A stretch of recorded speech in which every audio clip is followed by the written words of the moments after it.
Topik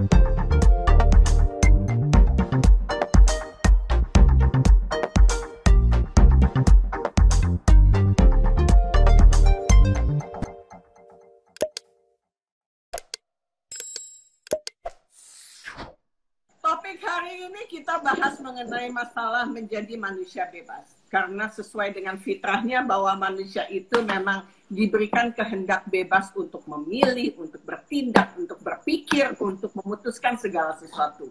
Tapi setiap manusia dengan kebebasannya akhirnya bisa saling mengerdilkan daripada kebebasan orang lain. Hari ini menarik karena 2 kali saya gagal untuk bisa menyimpan karena di tengah jalan bisa langsung frekuensinya terputus. Tapi saya menarik untuk membahas mengenai masalah 5 wanting yang tadi sudah dijelaskan oleh Bang Rani.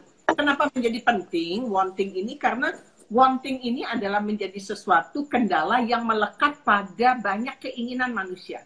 Sementara manusia sebetulnya pada dasarnya sudah ada kebutuhan-kebutuhan yang terpenuhi udah cukup. Tapi ternyata keinginan itu lebih mendominasi. Sehingga wanting 5 tadi sudah dibahas tuh. Saya ulang ya Bang Rani. Silakan. Control adalah mengendalikan. Wanting for approval, bagaimana dia dengan membenci sesuatu untuk agar dicintai atau diakui. Begitu ya Bang Rani? Betul. Terus wanting for security, rasa aman. Banyak orang merasa aman untuk mendapatkan kenyamanan di mana dia bisa untuk mengendalikan situasi yang ada di bawah. To be separate, untuk menjadi terpisah, dan juga to be one, menjadi satu. Kondisi 5 wanting yang tadi sudah dijelaskan itu ternyata ada dalam kehidupan kita sekarang ini. Jelaskan Bang Rani, seberapa bisa kita lihat 5 wanting itu ada di dalam seputar kehidupan kita di era tahun 2020 ini. Tadi itu saya agak keputus dikit karena sinyal ayah hilang tuh.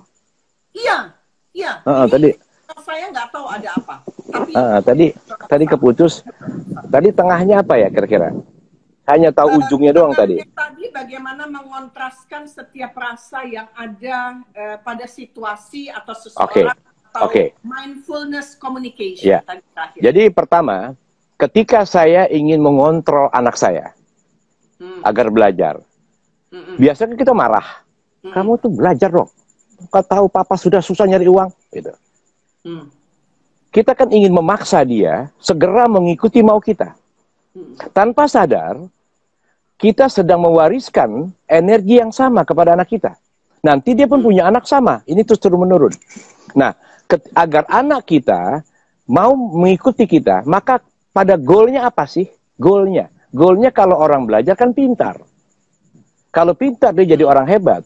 Kenapa kita tidak memberi imajinasi tentang kehebatan-kehebatan? Dah barulah kita arahkan mereka, cara untuk menjadi hebat itu ya belajar. Kita kan udah marah-marah aja, mau cepat aja anak kita berubah. Pada akhirnya banyak orang tua sampai kakek-kakek pun masih marah-marah terus. Pada akhirnya dia kehilangan dirinya. Kalau anaknya nggak datang dianggap lupa sama orang tua. Kalau anaknya nggak datang dianggap durhaka. Akhirnya apa? Nanti rebutan cucu. Karena terus pengen ngontrol. Nah ini yang hilang. Kemudian wanting approval juga sama. Menyadari ketika saya ingin posting sesuatu lah. Saya ingin diakui berada di hotel bintang 5 atau saya mau informasikan sesuatu. Misalnya begini, saya lagi di hotel mulia, saya posting. Kan saya ingin diakui bahwa saya hebat gitu. Nah, tanpa disadari, saya sedang menunjukkan kepada orang, saya jarang ke hotel bintang 5 itu. Karena kalau saya sudah sering ke hotel bintang 5, ngapain saya posting lagi di hotel bintang 5? Karena ketika kita rendah hati, kita akan mendapatkan tempat yang tinggi. Tetapi ketika kita tinggi hati, kita akan mendapatkan tempat yang tinggi. Karena orang yang sudah kaya, nggak perlu lagi menunjukkan dirinya kaya. Misalnya, Bill Gates, itu biasa saja. Ngapain beli barang-barang yang mahal? Bukan nggak boleh beli. Dia beli bukan karena ingin diakui. Karena kalau kita beli sesuatu ingin diakui, berarti kita belum brand. Belum punya kelayakan gitu. Nah, yang tadi wanting for security itu perasaan cemas terus, was-was, khawatir. Nah, wanting security ini yang sangat rentan untuk menarik sel-sel penyakit. Karena penyakit itu berada di tataran energi rendah. Nah, sementara ketika seseorang mentalnya berada di tataran energi rendah,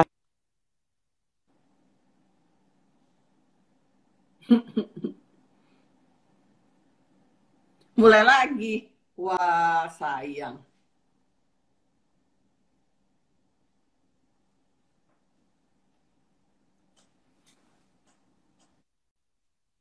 Ya, lanjut. Lanjut, Bang.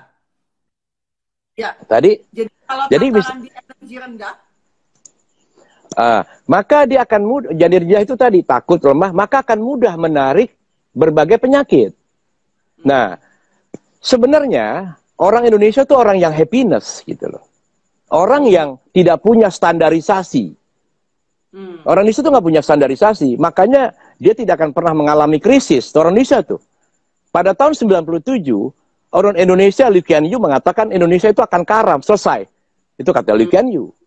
Indonesia tidak akan pernah karam. Kenapa? Karena tidak punya standarisasi. Orang Amerika punya standar. Kalau pagi tidak American breakfast, dia akan die. Nah, kita kan nggak punya standar. Bisa makan nasi uduk, bisa makan urap, makan bubur, macam-macam. Kita bisa tidur di rumah saudara. Nah, ini poin-poin inilah yang hilang ya. Jadi ketika kita mudah takut, mudah cemas, maka kita mudah menarik berbagai penyakit. Nah, Amerika itu memiliki ketakutan yang tinggi ketika zaman Clinton melawan Hillary, kan terpecah dua. Sehingga mereka rentan terkena menarik berbagai virus penyakit. Itu wanting security. Nah, tadi yang wanting keempat adalah wanting to be separate.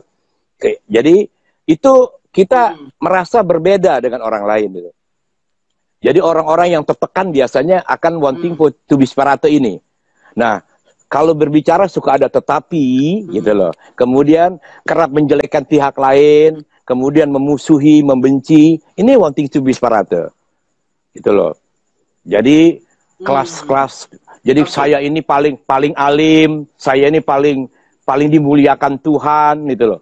Paling sempurna. Jadi kalau kamu ikut kelompok saya, kamu pasti akan masuk surga. Itu wanting to be separate, gitu. Lalu menjelekkan orang. Nah, kalau yang tidak sepaham dengan kami, itu yang parah, yang itu wanting to be separate. Kemudian wanting to be one tadi adalah selalu ingin memiliki sesuatu yang sama tadi. Kalau orang pakai Ferrari, saya mau Ferrari. Kalau orang lagi rame lari, semuanya ikut lari. Kalau orang lagi sekarang sepeda, entah apa lagi yang terjadi. Nah, wanting inilah yang membuat kita menjadi konflik, kita mudah kecewa, akhirnya kita tidak menikmati hidup dan diikat oleh berbagai kemelekatan. Otomatis kita bukan menjadi orang yang freedom, gitu loh. Karena orang yang freedom tadi, dia tidak memiliki kemelekatan terhadap sesuatu. Dia hanya menikmati apa yang dia miliki dan mensyukuri segala hal yang dia dapatkan, gitu. Ya, freedom akan berbanding lurus tidak dengan free will. Artinya gini, masing-masing manusia ini kan memiliki kebebasan dengan tingkat yang berbeda-beda. Maka proses daripada tujuan itu tidak selamanya bisa tercapai dengan mudah. Dia terjebak dengan kebebasan orang lain yang seringkali mengerdikal. Artinya begini, tidak semua manusia mampu berpikir lebih luas. Tidak semua manusia mampu untuk bertindak sesuai dengan apa yang dia inginkan. Tidak semua manusia pandai untuk mengekspresikan. Karena apa? Ada nilai-nilai atau norma-norma yang seringkali membuat mereka takut untuk melakukan sesuatu yang sebetulnya harus bisa dia lakukan. Salah benar gitu loh Bang. Atau misalnya ini baik, ini buruk nih. Ada penilaian norma masyarakat, budaya yang membuat manusia sering terbelenggu dengan nilai-nilai yang hidup dari mulai sejak kecil. Ini bagaimana supaya manusia juga tahu batasan di mana dia tinggal dengan norma-norma yang hidup, Mas. Ini yang hidup, Bang. Ya, kebanyakan dari kita itu selalu diarahkan untuk bukan kepada sasaran, tapi pada hasil. Nah, ketika kita dididik pada hasil, bukan pada tujuan, maka kita terperangkap pada motif-motif. Kan sasaran kita, goal kita kan jelas, pulang kampung doang. Udah itu. Tetapi waktu kecil, kan kita nggak pernah diajarkan untuk menciptakan perubahan, tetapi mendapatkan sesuatu. Ayah, kamu sekolah dong. Kalau kamu sekolah kan kamu nggak cari kerja. Cari kerja kan itu hasil. Punya anak, punya istri, punya rumah, itu adalah bukan tujuan, itu hasil. Nah, tujuan kita adalah menciptakan perubahan. Apakah ini lebih baik perubahannya buat keluarga kita? Nah, itu dia. Kalau saya kerja ini perubahan apa? Maka semua orang berpikir pada perubahan, bukan mendapatkan hasil. Jadi ketika kita sudah tahu tujuan ke Semarang, kan kita nggak akan mungkin berhenti lama-lama di rest area. Kalau ada peristiwa sesuatu pun nggak akan larut ke sana. Nah, kebanyakan dari kita dipermainkan oleh motif-motif. Semakin melebar, nggak jelas kemana tujuannya. Pada akhirnya die. Coba tanya seseorang, ayah, kamu siapa? Saya ayah. Itu namamu. Kamu siapa? Saya perempuan. Loh, itu kelaminmu, jenis kelaminmu. Saya orang Jawa, itu sukumu. Saya adalah manajer, itu profesimu. Kamu siapa? Nggak ada yang tahu. Nah, ketika kita tidak mengenal diri kita, maka kita nggak tahu Tuhan kita. Maka kita dikendalikan oleh kehidupan yang kita ciptakan sendiri. Kehidupan yang membias gitu. Nah, ini yang jarang. Kan nggak ada sekolah orang tua di Indonesia. Betul, tepat. Nah, harusnya ada sekolah orang tua, itu dia. Apakah itu juga yang tadi Bang Rani katakan, mindfulness communication itu terjadi di dalam tadi? Iya, kalau kita sudah punya tujuan, kan contoh begini. Ketika Rasulullah atau Kristus dimaki-maki, dia tidak membalas. Kenapa nggak membalas? Karena nggak merasa tertekan. Dan dia tidak menentang. Maka ketika kita dihina seseorang, senyum aja. Nggak merasa tertekan. Karena hanya orang hina yang menghina orang lain. Hanya orang yang rendah yang merasa mudah terhina. Kan simpel benar. Dan ketika kita dijelekin oleh orang lain, kan harusnya kita bahagia. Karena dosa kita diambil oleh dia. Harusnya doakan dia dong. Dan doa itu balik ke kita. Kita selalu takut diomongin jelek. Selama kita hidup, nggak ada orang yang nggak punya musuh. Rasul punya musuh, Kristus punya musuh. Ya, betul. Kalau kita dimusuhi orang, kita masih normal. Gitu kan? Dan orang yang menjelekkan kita, kan orang yang mencintai kita. Kalau dia nggak mencintai kita, nggak ada waktu ngomongin kita. Betul. Kan gitu, simpel banget gitu loh. Menyintai tapi tersembunyi, makanya dia sebel lihat kita begitu ya. Ya, betul. Kan di dalam cinta ada kebencian. Dan kebencian adalah wujud cinta itu sendiri. Makanya ketika Rasulullah berkata setelah dia hijrah, ini bukan ngomong agama ya, karena saya tahu dikit tentang ini, sedikit tahu. Ketika Rasulullah ingin balik ke kota Mekah dari hijrah ke Madinah, dia berkata, "Hei penghuni Mekah, apabila engkau ingin selamat, bersembunyilah di rumah Abu Sofyan dan di Ka'bah." Kagetlah Abu Sofyan. Kenapa Rasulullah Muhammad bicara seperti itu? Sebelum Rasulullah sampai ke Mekah, didahului oleh Abu Sofyan. Bertanyalah, "Ya Muhammad, mohon maaf, saya pakai kata ini, karena ceritanya begitu. Ya Rasul," kita anggap begitu deh. "Kenapa engkau mengatakan, apabila penghuni Mekah ingin selamat, maka bersembunyi di Ka'bah dan di rumahku. Padahal aku begitu membencimu, aku memusuhimu, aku ingin membunuhmu." Rasul tersenyum. "Abu Sofyan, engkau tidak pernah membenciku, engkau mencintaiku. Dan caramu mencintaiku seperti itu." Kan bagaimana kita bisa tahu yang nikmat kalau tidak pernah mengalami yang tidak nikmat? Jadi yang tidak nikmat adalah kenikmatan itu sendiri. Kalau kita mau menemukan rasa nyaman, maka nikmatilah ketidaknyamanan. Karena semua tempat adalah surga jika ada cinta di dalamnya. Maka hadirkan cinta, semua peristiwa, semua tempat, semua situasi adalah cinta. Rasulullah mau tidur dimanapun, enak. Kristus mau dimanapun, enak. Karena di dalamnya ada cinta. Itulah yang harus kita lakukan. Kelihatan mimpi, ya enggak, ini goal hidup gitu. Tapi kita kan enggak, dibawa pada kemelekatan. Jadi bisa dikatakan begini, kehendak bebas setiap manusia itu harus belajar juga untuk memberikan penghargaan bagi manusia-manusia lain. Betul. Kita itu kan harus saling kenal mengenal ya. Betul. Setiap manusia kan nggak ada yang sama ya Bang ya. Sehingga mau garisnya secara horizontal itu adalah yang paling berat di dalam kita menjalankan kehidupan daripada kita hubungannya secara vertikal. Karena saya, kalau vertikal itu individu saya dengan sang pencipta yang nggak perlu orang lain tahu. Ya. Betul. Tapi hubungan kita secara horizontal itu menunjukkan bagaimana eksistensi kita untuk memperkenalkan diri kita. Begitu. Persyaratannya apa ini Bang? Supaya jadi tadi bebas ini nggak kebablasan. Banyak orang yang berkehendak bebas, tapi mereka kebablasan. Jadi bebas pengertiannya adalah bebas yang memiliki tujuan. Jadi kalau kita mau ke Monas adalah tempat yang mulia, kita anggap begitu ya, pengibaratan. Maka kita bebas menggunakan mobil apa saja, lewat mana saja, tapi arahnya sama. Gitu loh.